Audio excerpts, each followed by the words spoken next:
Welcome to Global Investment Voice, your premier podcast for diving deep into the world of investment migration. Are you dreaming of a second or third passport? Then join us as we traverse the globe, exploring the ins and outs of the U.S. EB-5 immigrant investor visa, uncover the secrets of golden visas, and delve into the many residency and citizenship by investment programs. Each episode is packed with exclusive insights from top industry experts. Whether you're an investor, developer, or a visionary entrepreneur, we're here to guide you through the complexities of global investment migration. And who better to navigate this journey with than your hosts, the dynamic legal duo of this industry, Mona Shah and Rebecca Singh. Plus, hear directly from a lineup of global investment migration leaders. So, buckle up and tune in to Global Investment Voice, where your global investment journey begins and expands. Hello, everyone. The 2026 World Cup put Mexico City on screens everywhere. A cosmopolitan capital of skyscrapers, world-class restaurants, and packed stadiums. Behind the postcard is a real market shift. There's a growing number of U.S. citizens who are actually pursuing temporary or permanent residency in Mexico. And whether it's for a beach house, for retirement, or for remote work, or even for business. So today, to chat with me about this phenomena is Juan Felipe Sanchez of Mexico Business Lawyers. Welcome, Juan. Thank you, Mona. Thank you so much for having me. I'm very happy to be here with you. You've advised international clients on residency, real estate, and business in Mexico since what, 2007? Yes. Around that, about 2006, 2007, I started my practice, which has always been related with cross-border matters. Oh, right. And until today, yes. Are you based in Mexico City or are you based in the U.S.? I am based in Tijuana, actually. I am based here, very close to California. And this is where I have my main office and address, yes. Tijuana is a hop, skip, and a jump from California. But you know what, Juan? Until recently, I didn't even realize that Mexico is commonly ranked, around 12th of the largest economies in the world, with our modern hubs in Mexico City, Monterrey, etc. Yeah, that's correct. I mean, we have, one of the largest economy, also very tied to the U.S. and like Mexico City, Monterrey are maybe the top two most important ones. Tijuana as well, I think maybe in the top 5 on the economy of Mexico. Also, we do a lot of trade with the U.S. and do of the geographic allocation of it. Right. Yeah. Well, I always knew that, of course, because there is a special treaty between Mexico and the U.S. being neighbors. But again, I did not realize just how much migration goes south rather than north.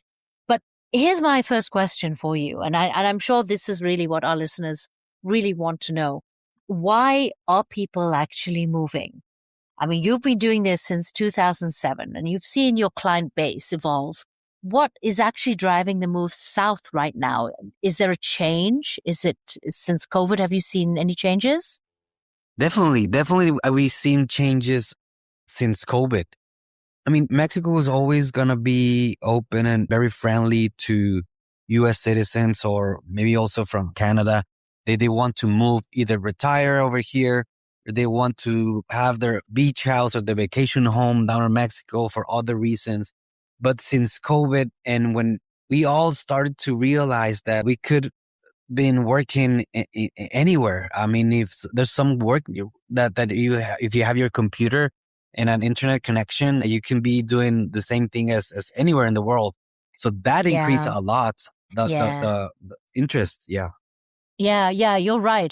There has been a rise of digital nomads and they've made it to Mexico City. I think regions like, Yucatan, a peninsula, they've become particularly popular, right? And I know a number of professionals who basically earn foreign salaries and they're paying local prices, which means that they have the financial advantage. Yeah, that's correct. I mean, in Yucatan and Merida, that's a really popular place right now.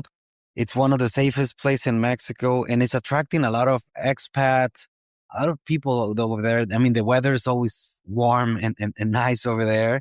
So that's one of the places also that has been having a lot of traction in the past years. So would you say that one of the primary driver really is a significantly lower cost of living in Mexico? Yes, I think it is. I think it's the living cost. Also, I mean, we gotta ask also since COVID that, you know what, I may as well go and find a place down in Mexico, like a beach house. I would love to be having a place by the beach, and the price, if you compare it with what will be in any other places, like for instance, California, which is the closest Yeah. state ever that we have, it could be significantly cheaper. Oh, yeah, yeah. So, I mean, I can see that, the geographic proximity, and then you have beautiful landscapes in Mexico. You want the beaches of Cabo, the highlands of, how do I pronounce it? Guanyugo? Maybe I'm pronouncing it incorrectly. I don't speak Guanajuato? Spanish. Yeah, Yeah, that's Guanajuato. Yes. Yeah. it. No, it is. You're right. I mean, in Guanajuato, also, it has one of, I think it's the third now, the largest expat community in Mexico. Also, like going to those places, it's, It's a slower pace of life, though. it is. It is. Yes. It is. And the last time that I was there, it was very nice to see a lot of like maybe U.S. citizens. You can tell that they were not original from Mexico, from that city, but they were like carrying grocery bags and living their life over there, like on the street, walking around. And it's an incredible sight. And I was very happy to see that community grow and evolve in that way. But let me ask you, though, if you don't speak Spanish, is it difficult to sort of maneuver? I think that in Mexico, if you don't talk Spanish, there's ways to go around. I mean, for instance, in the most popular places, at least that they have a big expat community, there's a lot of people speaking English, a lot of expats, or a lot of people from there that they're trying to or speak a little bit of English, and you can build your life over there, and more so in the popular places for expats. But it's still, I think that it's easy. It's easy. It's friendly. I think Mexico has always been a friendly country, receiving people from all over the world. And even though that some of they not manage to speak that good of fluent English, it goes around. I mean, they make it work. They make it work somehow. But tell me, are you just seeing, I know you see snowbirds. So snowbirds we describe as Canadians. So Americans and Canadians you do see, but do you see any other nationalities? Any We do see a Europeans, for little. example? Mm. Yes, we do see people from Europe. I think people from Europe are more attracted to the Playa del Carmen, Cancun, Tulum region. That's where we had clients more over there. But yes, they're still interested. They're still attracted to the beaches and the warm weather, probably all year round. Yeah. So tell me, how much typically is the cost of a beach house in a beach in Cabo, for example? I think that someone can get a place, a property for around $350,000-$400,000 and up. I mean, it will depend the location, the building, how close to the ocean, or sometimes they're walking distance. But I think something like that, an investment can start from that point. Well, I do notice, though, there has been a lot of sort of, I would suggest it was myths out there that you have to be Mexican to own property and you can only rent if you're not Mexican. But I think that's not correct, right? Can Americans or others actually own property in Mexico? Yes. And that's a great question. And I get asked that all the time. And, Right. and the answer is yes, you can buy and you don't have to lease the property. I think that's the two biggest myths that are out there. The one is that you cannot own property in Mexico. And the second one is that you will lease it for 99 years. For some reason, that's out there, but it's not true at all. I mean, you can buy the coast of Mexico and the borders of Mexico, 30 miles inland from the coast and about 60 miles south of the border or north, depending on which border. That's restricted to Mexican nationals to own. But the way that is structured, if someone not from Mexico want to buy property in that restricted region, is that we need to set up a Mexican entity, which most of the times is setting up a Mexican trust. or a Mexican corporation that will hold the title, and any buyer will have 100% control of Right. either that trust or that Mexican entity. Interesting. So if somebody wanted actually temporary residency or even permanent residency, is that based on purchase of property? Because I know you did mention at one point that you have to invest. Yes. And buying property can be a way to have a temporary residency or permanent residency eventually. And the rule of thumb is that if you are investing in real estate about $350,000 or up, Right. you're eligible to pursue the temporary residency and eventually the permanent one too. And what is the difference? I mean, how long does it take to get permanent residency, and do you actually get citizenship as well? Yes, I mean the path that most people go is that the first residency by investment or through a job offer, or for expats, for instance, or digital nomads, is that you get the temporary residency first for 1 year. Everybody gets that first for 1 year, and that can be renewed up to 4 years. But after year 2, everybody has temporary residency could be eligible to pursue the permanent one. And the permanent residency will be now indefinitely to have it. Once someone has been having temporary residency and permanent residency for more than 4 years, they're now eligible to pursue Mexican citizenship. Okay. So that's the path that people may, if the end goal is to get Mexican citizenship, that will be a path that will be the most common one to pursue. And how long do you have to be in the country? I mean, do you have to live in the country permanently, or can you just come and go? Say you work in California and you want to be a nomad in Mexico, but you decide you want temporary residency because you like it so much? Yeah, there's no requirement to be in a specific amount of time in Mexico. You can come and go. You don't need to stay in Mexico for a certain amount of time. And that's very friendly to people that can come and go for either temporary or permanent residency. Everybody's free to come and go. And sometimes we get that question, or sometimes we get that asked, like, I need the residency, but technically any tourist can be in Mexico for up to 180 days. If someone wants to stay more than that, that's where they need to get the temporary residency. If they're going to stay for a month or a bit more than that, they can do that with no legal requirement to pursue that. But also it brings some other benefits to have temporary residency. Some clients pursue that even though that they may stay a bit less than permitted as a tourist. But that's, most people come and go for that purposes. Right. Well, for our listeners who have a business idea rather than a retirement plan, what are you seeing that they actually set up in Mexico? Because we've already discussed that. I mean, it's the 12th largest economy.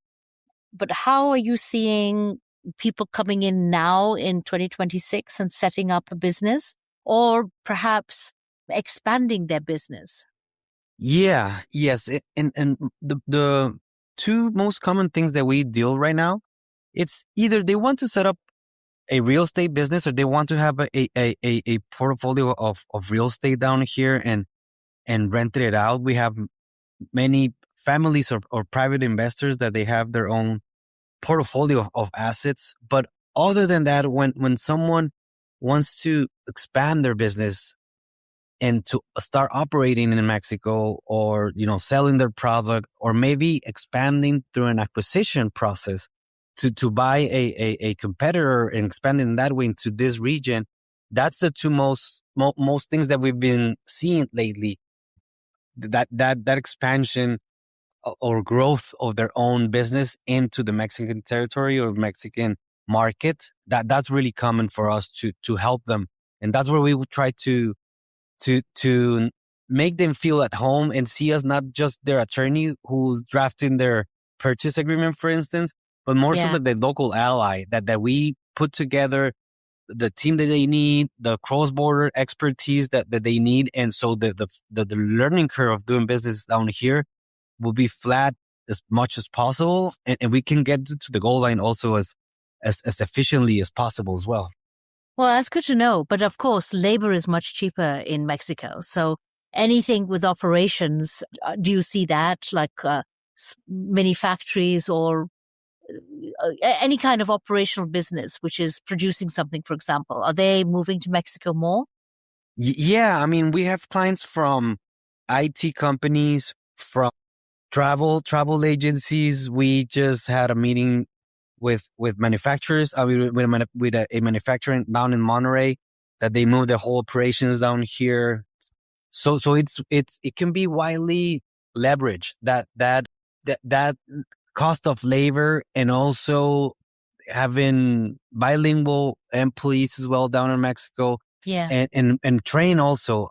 There's part of Mexico that they have been focusing on developing really good universities and training their own persons. So Right. that creates this kind of formula that a businessman will like to profit from, to getting good labor, lower cost, and well trained.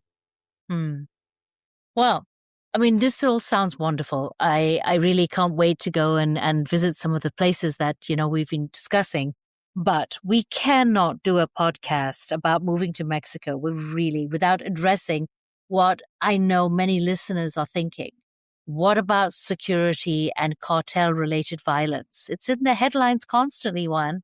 I mean, are the media pictures accurate? Is it misleading? Please. Yes. And that's also, I'm really glad that you asked that. And I get that question asked all the time as well. Yeah. Because, yeah. sadly enough, I mean, bad news travel fast. And sometimes those news they're perceived in many ways when someone, it's from not this country and maybe perceived differently. But I think that, first of all, I would like to always say that there is this world related with drug trafficking, and it has, its bad side. But as in Mexico, I see it two ways, that it stays with people that it's related or involved in that type of life, right?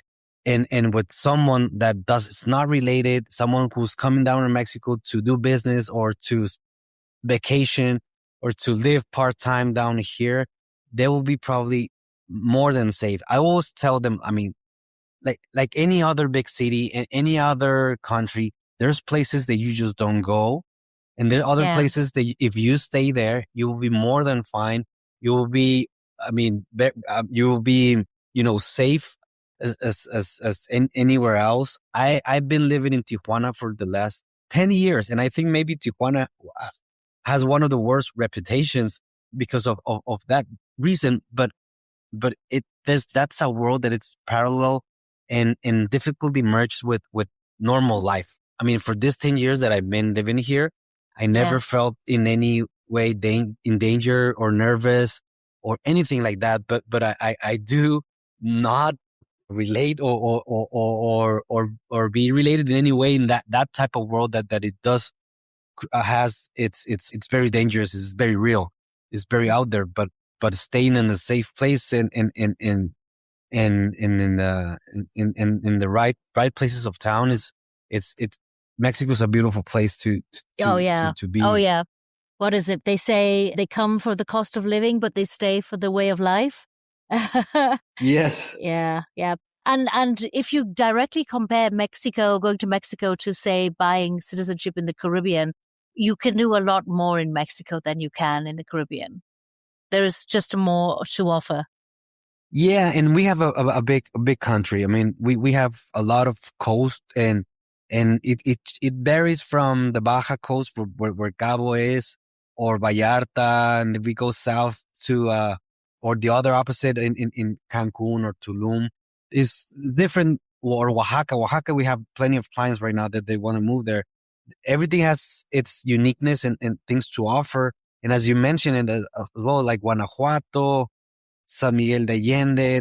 Those are places that are inland and they're beautiful towns. They also, for people that the priority is not to be close to the ocean, but to be in a peaceful town and with great quality of life. That's also an option. I mean, we have many places that can offer different type of things for different needs of that our clients may want. Right. Yeah, no, for retirement, for sure. The dream home in Mexico, where you can always get help and staffing and people to work in the house so easily. But it's not a fantasy, is it? It is a process, and we are seeing more and more. Well, Juan, I'm sure there's going to be lots more to discuss on this issue. And I thank you for giving our listeners your insight. Thank you so much for having me. I really appreciate you, the invitation and sharing this time with you. And for your listeners, always happy to help them, or if they're interested in Mexico, think of us as a resource and someone that will always be happy to help in any way. Absolutely. Yes. Getting the right counsel is very important in all places, but especially in a place like Mexico. But thank you so much, Juan Felipe Sanchez. Until next time, this has been Global Investment Voice. And that's a wrap on today's episode of Global Investment Voice. A huge thank you to all our listeners for tuning in and sharing this journey with us. Curious about unlocking the potential of global migration and citizenship? Make sure to visit us online at mshalaw.com and globalinvestmentvoice.com. Dive into our extensive library of podcast episodes. Stay ahead with the latest in migration news by signing up for our insider newsletter. Don't forget to connect with us on social media. Find us on LinkedIn, Instagram, and Facebook to keep the conversation going. Remember, the insights shared in our podcast are for informational purposes only, so please seek tailored legal, financial, or investment advice where needed. Thanks again for listening, and until next time, keep investing smart and living well with Global Investment Voice. We'll see you on the next episode.